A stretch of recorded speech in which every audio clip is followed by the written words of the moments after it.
আমার নাম শুক্লা ভট্টাচার্য। আমি যাদবপুরে থাকি। আর আমি যোগা আর ফিজিওথেরাপিস্ট। আর সঙ্গে আমি নিয়েছি হচ্ছে স্যার, একদিন ফেসবুকে দেখলাম স্যারকে, তো বেশ ভালো লাগলো।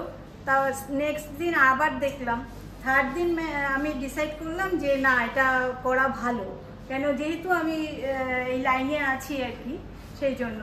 তারপরে আমি এটা স্যারকে ফোন করলাম, ফোন করার পরে স্যার আমাকে ওনার লিঙ্ক আমাকে দিলেন। আমি সেইভাবে স্যারের সঙ্গে জুড়ে গেলাম আর কি। তারপরে স্যার আমরা আজকে এসছি এখানে, কেননা স্যার অনেক দূর থেকে, মানে সেই নাগপুর থেকে আমাদের কাছে এসছে কলকাতায়।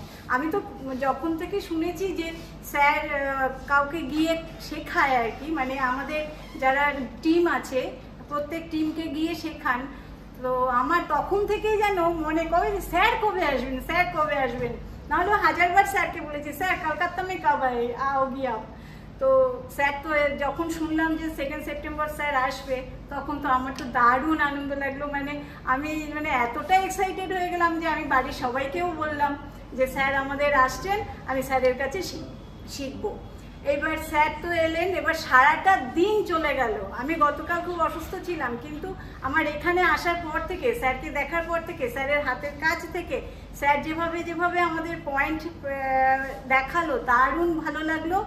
আর ফেস রিফ্লেক্সোলজি করলেন স্যার আমার ওপরে, তো এত ভালো লাগলো যে কি বলবো, একটা আলাদা ফিলিংস, একটা আলাদা টাচ।